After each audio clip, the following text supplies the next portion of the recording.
Today, the BCL podcast is going to take on a different kind of issue. We are joined by Mrs. Anuradha Ramchand, who manages the Human Resources Department at an organization called IBUS here in Bangalore. But most importantly, she's the mother of an Indian student who's currently stuck in eastern Ukraine, where Russia and Ukraine are in a state of war. She's speaking to us to shed some light on the ground realities of the situation there and bring attention to what the students and many other Indians are going through right now. Thank you so much for joining us, ma'am. We hope we can be of some help in this difficult time. Thank you. Thank you. Ma'am, first and foremost, can you give us any updates on what the situation is right now? Has the government reached out to you? Have they reached out to the students themselves? So what is the latest that you've heard? Right now, the government hasn't reached out to us, nor to the students. We don't have any such update from our child, nor from any other children who are along with her, because we are continuously trying to reach out to see if there is any aid that has gone to them. Right now, there isn't that they have received any. Okay, I understand.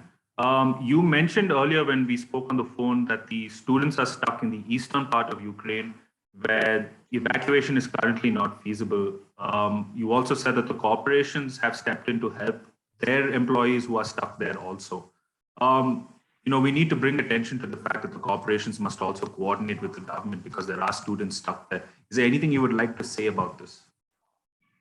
Yes, see, this is just one or two companies that we got to know through our corporate sources, especially my husband's connects.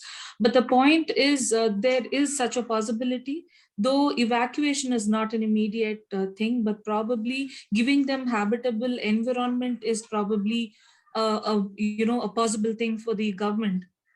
Right. And they should be in a better position to understand which are the corporations which have a presence in Ukraine and have employees stuck in their offices. When I say stuck, they have given them a habitable situation, like they have water, food, and they are able to at least sleep and have basic access to washrooms. People who are in metro also have the same access, just that the children who are stuck in hostels, which were not really prepared for such a situation, is very grave. I see. Okay, I understand. And you also told me that the students do not even have proper access to ventilation and other supplies. Given that is the situation, it's obviously very urgent that the government needs to act right now. Like, can you just illustrate for us exactly how urgent the situation is and why the government needs to take action immediately? See, now the present situation, people that are staying in the bunker, okay, bunker in the sense, it's not a proper bunker. So it is meant like a drainage pipes wherein they have constructed, right? So there the students are being staying over there currently right now, and they don't have proper food, and there is no ventilation over there, and there is no water supply which is happening. And even if they wanted to use any restrooms, they're not allowed to go to reach their hostels. So that is the major challenges which they're facing right now. Right. Okay. And is there any other information or any other appeal that you would like to make at this point in time? Something that you would like to say? Yes, see, what's happening is because Kharkiv is in the red zone, that is, the war is happening in Kharkiv city itself. What's happening is the children are asked to put their mobiles on airplane mode.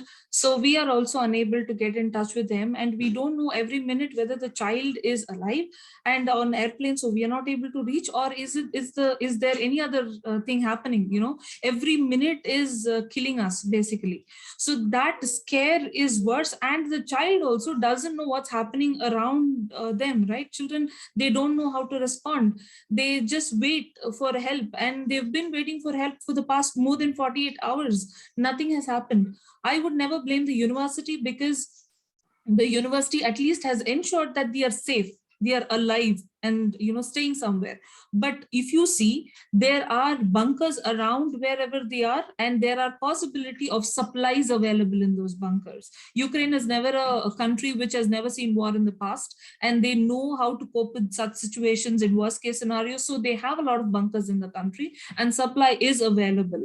But just routing the supply to where it is required is the support that we are honestly seeking at this point in time. Because evacuation is definitely going to take a while, I understand. Okay, fair enough. Thank you for joining us today, ma'am. Thank you for sharing this information with us. Thank you. We would like to offer you all the support that we can at this difficult time. We will do our best to get the word out there. And we hope the government and any other concerned organization is able to help you. We sincerely hope the situation gets resolved as soon as possible. Sure. Thank you. Thank Thanks, you, Chandru. Sandhu. Thank you so much.